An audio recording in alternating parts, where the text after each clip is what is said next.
Batman Arkham Asylum, the game considered to be, by many, the greatest comic book video game of all time, or at least one of them, and the Kickstarter to what has ended up becoming the superhero craze surrounding the video game scene at the moment. It was developed by Rocksteady Studios and published by... Wait, what? Wait a minute. Square Enix? Huh. Yeah, I almost forgot about this. Eidos was originally the ones who acquired the license to make a Batman game and then would hand off the work to Rocksteady Studios, a relatively unknown studio by way of London, and Eidos was at the time owned by Square Enix, and so now what we have here is a very weird and rare Square Enix technically published Batman game, alongside Warner Bros. Interactive. Again, Rocksteady Studios was at the time a relatively unknown developer, only having published one other game by the name of Urban Chaos.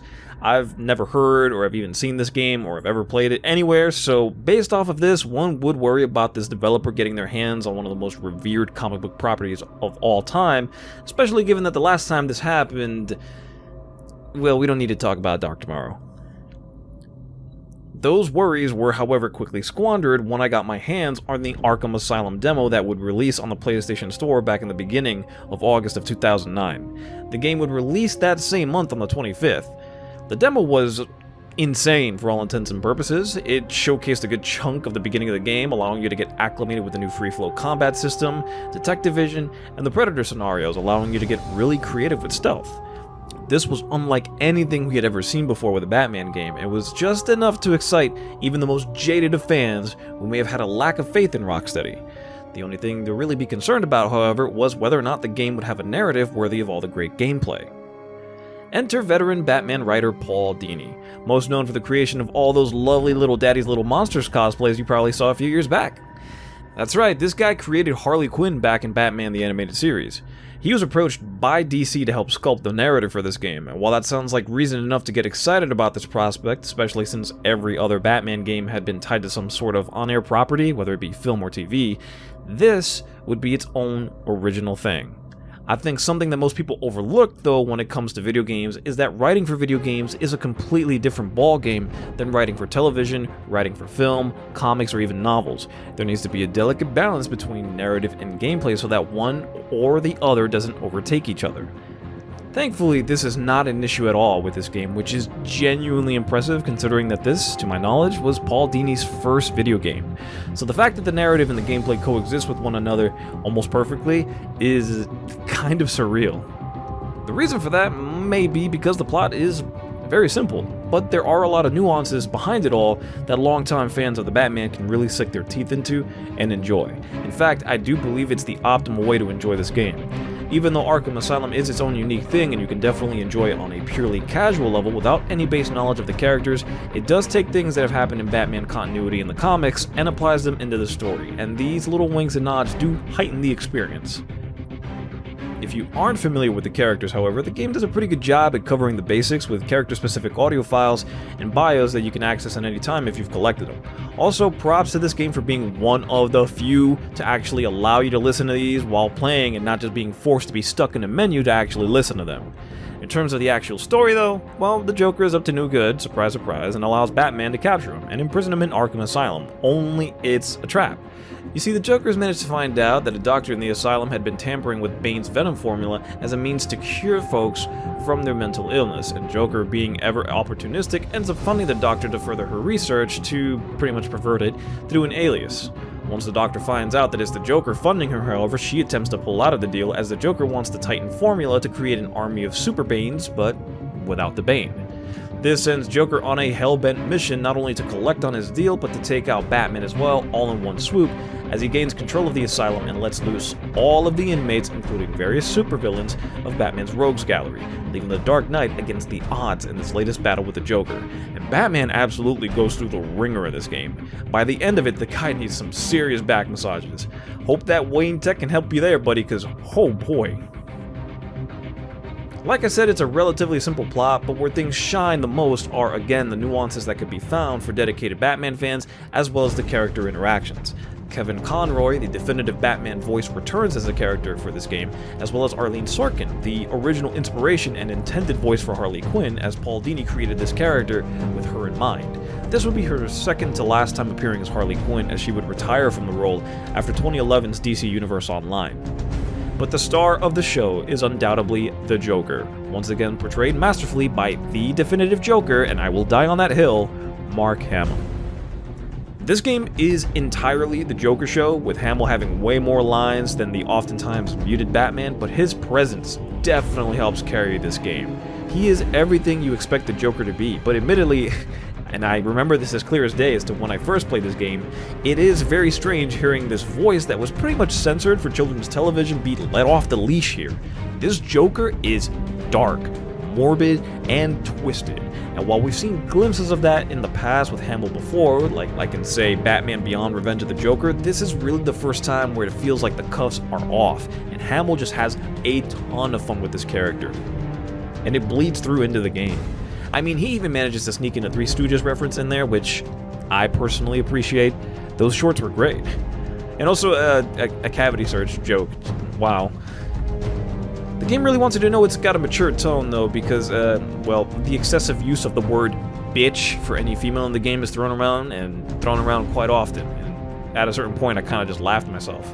Yeah, I hate you, bitch. Oh, let me go, you crazy bitch. Shut up! Ah, you crazy bitch. Bane called Dr. Young Bruja. What does it mean? It's Spanish.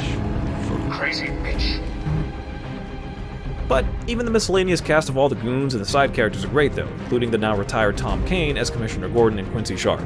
Both Tom's in good spirits following a stroke. The actors all help give this game the push it really needs to sell one of its better and best aspects, actually. The atmosphere. Even though the character designs are very much of their time, with some models just looking cartoony and weird with disproportionate body parts and long necks, I could use Gordon's personal trainer, man. Look at those arms. Nothing is too offensive, though, to really take you out of it. But the environments themselves are so amazingly detailed to really help sell that edge to give it that classic Gothic style that Gotham has always been known for. It looks and feels like what an asylum would be in Gotham that holds the criminally insane, super and or otherwise. And being that this is the PC version that I'm playing on, the extra details that happen when you run through stacks of paper, the smoke that comes out of certain ventilation fans that also react to movement, interactive cobwebs and vents that actually move when you come in contact with them, and all the other extra details that are really put in to sell that place being overran by the inmates is still impressive 10 years later. And that's not even mentioning the things that the developers do with some of the characters. In particular, Scarecrow. These sections, in my personal opinion, still have not been topped in this series. And the music, what can I even say about the music? It is so damn good, incredibly atmospheric, and fitting, while also managing to incorporate a few tributes here and there. And that's no real surprise, really, because The Dark Knight had only come out like a year before this, and you most definitely can hear the influence in certain tracks. Ron Fish and Nick Arundel definitely deserve their kudos for their compositions in this game, and it's crazy to think that they were only just getting started with their music. I think City might beat out Asylum in terms of overall soundtrack, but it's still just as good as when I heard it back then. Gameplay-wise, Arkham Asylum is a Metroidvania-styled action-adventure game with some light RPG elements. If you're unaware of what a Metroidvania game is, it basically means a game that takes place in a specific location that will have you traveling through several of the same locations you've already explored previously, because certain items or areas are locked off to the player until they reach other specific areas to unlock access to the places they couldn't reach or go to before. Essentially, it's a game with a lot of backtracking, and I actually don't mind it in this game because everything makes sense from a story perspective as to the rate of when you get your gadget unlocks, which we'll talk about in a little bit to make your way through it all. Mobility-wise, Batman's standard mode of transportation is a walk, which you can turn into a run with a button hold, and if you can't tell from the looks of it, is about as stiff as it would be to be a man with a cowl on his head who can't really turn his head. While now Resident Evil 1 style tank controls is still a little rigid when it comes to this level of mobility, especially when in comparison to other things that flow much better in this game. All you have to do is run down a corridor and try to bank a corner, and you'll see what I mean. It's not terrible, but it could be better. But, spoiler alert, it doesn't really improve throughout the rest of the series, so this kind of is what it is. Thankfully though, the platforming you do in this game is totally fine for just how rigid this might be. Again, it's not terrible, and it's not nearly as stiff as Resident Evil 1, but it could be a little smoother. But what are you gonna do? You also have the glide, which is pretty cool to look at, but not used all that often and doesn't really cover a whole lot of space, so it's just kind of there, which makes it one of the more disappointing aspects. On the flip side, however, the cape is probably one of the coolest features in this game. From a sound design perspective, it sounds like it has a lot of heft to it, but the way it moves and flows with Batman is unlike anything we'd ever seen before, making it extremely satisfying just to look at. Compare that to games prior, where the cape is essentially its own separate texture apart from Batman. This one feels and looks like it's very much a part of him. Even just standing and watching the cape flow off to the side due to the wind is just so cool because of the dynamics it comes with. The 2 years of programming and animations that went towards this definitely paid off, because I still love watching the cape. Asylum as a game, however, is pretty revolutionary. Every other action game, barring Spider-Man 2, which I said way back when I made that review, who really pioneered this system that Rocksteady would go on to improve and make better, had combat scenarios that pretty much locked the player into one-on-one situations, and every other Batman game prior to this would also suffer from this as a result. What makes Free Flow so good, however, is exactly as it sounds. You're able to freely flow in combat, being able to attack multiple aggressors in one engagement without being tied down to one exclusively, and seeing a health bar go away until it's time to deal with another one. Not only does this look awesome, being able to dispatch a bunch of enemies in one go like Batman, but it feels awesome too. I've always maintained that flowing in a game's combat system is crucial to overall feel. The better the flow, the better the feel. Think about it like a fighting game, right? When you're able to pull off some cool stuff, you feel good about it. It's no different with any other game with combat in it. It being the first iteration of this, however, there is admittedly some jank. Tracking is primarily the biggest issue, and about the only one that I can truly find from a mechanical standpoint. A lot of the times, enemies will go to hit Batman, who sports a counter button in this game, and depending on the distance, will usually whiff his counter if the enemy is too far, but a lot of the times the distance isn't very clear because of the way enemies work in this game. When enemies attack, they sometimes lunge at you to increase the distance it takes to actually hit you, meaning sometimes they course correct to actually hit you, and other times they completely whiff. So it's a toss-up as to what will come in contact with you and what won't, and regardless of your decision to whether or not counter, you'll lose your combo for either taking the hit or dodging preemptively, or even just waiting it out to see what happens, which is always a buzzkill. As you dispatch of enemies, whether here or in the stealth sections, which we'll cover in just a second, you gain experience points which can then be redeemed to bolster up your Batman per every level up. These upgrades include takedowns, which automatically immobilizes enemies, rendering them inert, and are brutal as all hell. Batman is literally breaking bones here. A throw, which isn't all that great and lacks the impact of takedowns. I don't really use this often, even though the game kind of wants you to for the sake of crowd controlling. Health upgrades, upgrades to your combo meter, which allow you to do takedowns easier. One stealth upgrade, and admittedly it's a really good one, so I guess that's all. And specific gadget upgrades, some of which allow you to combo said gadgets in your combat. The Batarang is about the only one with any real utility, as the other gadgets that can be reliably used, and I mean that loosely, is the Batclaw. Batarangs are useful for crowd control, especially when upgraded, because you can quickly fire off multiple ones, knocking down several enemies and creating space, which kind of makes the throw redundant because, unlike the throw, these aren't clunky to use at all. The Batclaw, however, is a designated hit me button. Its main function is pretty much dragging enemies that are far from you toward you, but the speed of which this happens and when you're able to actually follow up with anything takes too damn long, and often enough, if done around a group of enemies, will result in you just getting decked in the face for it. It makes it so that this is the last gadget you want to use in combat, and you're better off forgetting about it until there is legitimately one enemy left.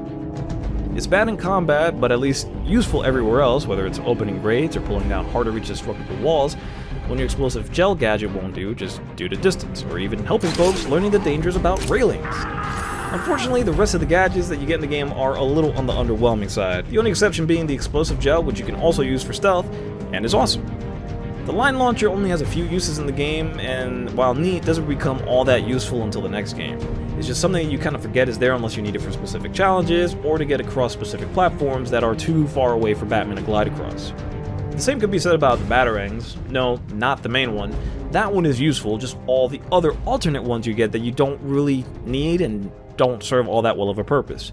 The only exception to this is the Sonic Batarang, which is a one use per engagement Batarang that knocks out enemies instantly, who later on in the game start sporting suicide collars to let the surrounding goons know that Batman has taken someone out. A neat little challenging spin on the stealth sections.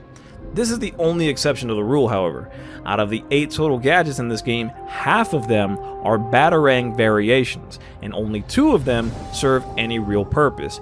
The other 2 are a remote-controlled Batarang, which you never use, and I think I only used once for the sake of an achievement, and the multi-Batarang, which again doesn't serve any real purpose outside of combat where it's used automatically for pressing the Batarang button without having to select it. This makes the gadget selection process a bit of a cluster because all of these Batarangs can be compartmentalized into each other and be made less redundant that way. And this would be something that the games later on in the series would end up doing, so that at least the devs were cognizant about it being a problem here. Likewise, other gadgets that you would have thought would have been no-brainers for things like stealth, like smoke pellets, are completely missing here. And that's pretty puzzling, all things considered, because you don't really have anything to help you if you get caught during stealth sections, besides finding higher ground, and that's not always an available strategy. Since we briefly flirted with stealth, I think it's about time we talk about it. The Predator sections are personally one of my favorite parts about the entire game. What you're able to do with Batman and how creatively you're able to dispatch of enemies is amazing, but one of my favorite things about it is how enemies react as the numbers start to dwindle from in their favor to not, and the sheer panic that results because of this. It takes the concepts that were applied in Batman Begins with the area of fear gimmick and uses it in a much more logical way here, where you create fear and panic by systematically taking out the goons. The louder your takedowns are, like say explosives, or even doing inverted takedowns, which causes the afflicted goon to cry out in fear, the more panic ensues, and you can see this in both the body language of the criminals and also in your detective vision, which allows you to track not only just forensic items for the story, but also heartbeats to know if someone is scared, calm, alive, or dead. Be it that this is the first time this is implemented, however, these sections are a bit easy as long as you maintain the high ground. And while the game does throw you the occasional curveball by way of the suicide collars that force you to move around a bit, and that one time in the game where Joker's men destroy the gargoyle perches you can use for inverted takedowns, forcing you to play it out on the ground, you basically have it easy for the rest of the time because of one key factor: detective vision. Detective vision is basically a stealth cheat code. It allows you to have X-ray vision to be able to tell where all of the patrols are currently and going, meaning that you have all of the advantages and none of the disadvantages, and likewise, none of the challenge. So as long as you don't get overzealous, you really shouldn't be having too much trouble with these stealth sections, assuming you don't mind the color blue, because oh boy, you'll be using that detective vision quite a bit, whether it's for stealth or detecting structural weaknesses, or simply put, those damned Riddler trophies. These pain-in-the-ass collectibles are just scattered MacGuffins, riddles, and challenges to look out for during your quest to stop the Joker, and the payoff for collecting all 240 of them is most definitely not worth it. It is funny hearing the Riddler obsessively get more and more upset the closer to 240 you get, and even some breaking of the fourth wall of sorts with him accusing you of using the internet to help you. But yeah, not worth the hassle, especially those that require you lining up a painted up question mark that can only be seen in detective vision. No thanks. The worst part about it is as the series progresses, these actually increase in numbers. I'd rather collectibles like this be on the lesser end of the spectrum and not more, because at a certain point it does start to feel like a little bit too much, and because we started at 240, the games that would follow this would end up having to do more, and it's why in City and in Night we get over 400 of these, which is just insane. Rocksteady, stop this. I hope, for the sake of everyone, that in your next game, we don't have to do shit like this, because no thanks. Another slight on the game is most definitely its boss battles.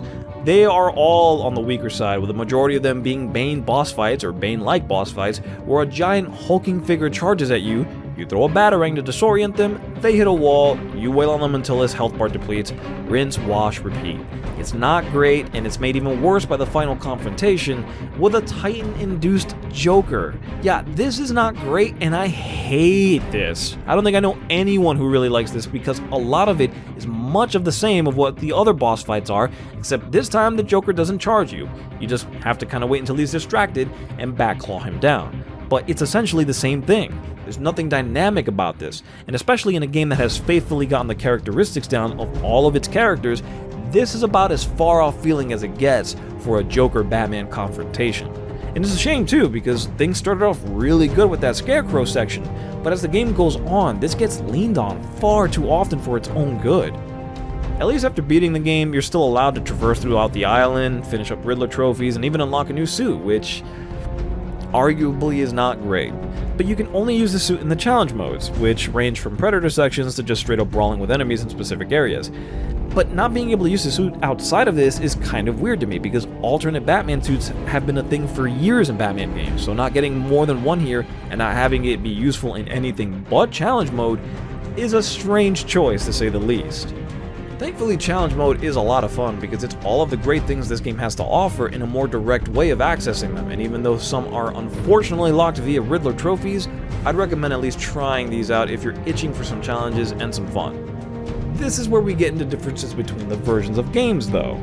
You see, PlayStation 3 owners were lucky enough back in the day to get an exclusive deal that allowed them access to play as the Joker with his own unique combat style, gadgets, and challenges. He is definitely a different animal compared to Batman, but he's also a ton of fun. This was a deal that remained intact until 2016, where the remastered versions of Arkham Asylum and Arkham City were released for the PlayStation 4 and the Xbox One, now titled Return to Arkham. You still cannot play as the Joker, however, on the original releases for the Xbox 360 or on PC. So if you're curious about playing as the Joker and don't own a PlayStation 3 console, or know how to mod PC files, then this is probably the best way going forward, but be warned, these remasters are kinda half-baked and not all that well received from the community because a lot of the changes, mostly on the character texturing side of things, don't really look all that good and lack certain details that the older games had in spades. The lighting and moods may be improved, but mostly everything else in the game suffers, and the sheer fact that they couldn't take these two games from a near decade ago at that point and bump up the frame rate to 60 on newer and more powerful hardware is a crime in and of itself. It's still the same fantastic game though, so if you don't mind these issues, it's most definitely worth the asking price now, but personally, I would go with the PC version of the game. At this point, most PCs can run the game at max settings, and the frame rate adds so much more as well as the extra settings that you wouldn't get on the consoles. After that, probably the PS3 version, the Game of the Year edition, just because it comes with everything and you can play as the Joker.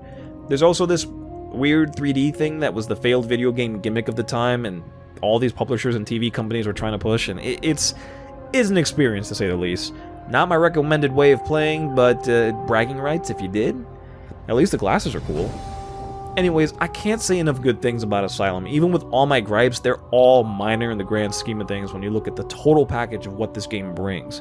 If you haven't played this game yet, why? Get out from underneath your rock and do it.